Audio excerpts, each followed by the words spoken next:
விவசாயிகள் அனைவருக்கும் வணக்கங்க. இன்றைக்கி இந்த வீடியோவில் சிறுதானியங்களில் சோளம் சாகுபடி முறைகளை பற்றி பார்க்கலாங்க.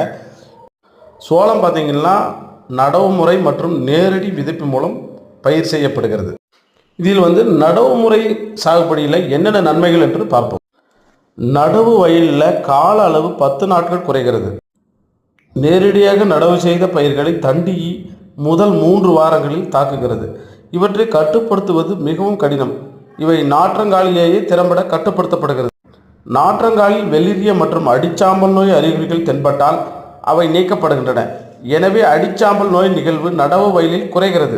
நடவிற்கு ஆரோக்கியமான நாற்றுகளை பயன்படுத்தப்படுவதால் எல்லா பயிர்களும் நன்றாக வளர்கின்றன. மேலும் ஹெக்டருக்கு 2.5 கிலோ என்ற அளவில் விதை வீதம் குறைகின்றது.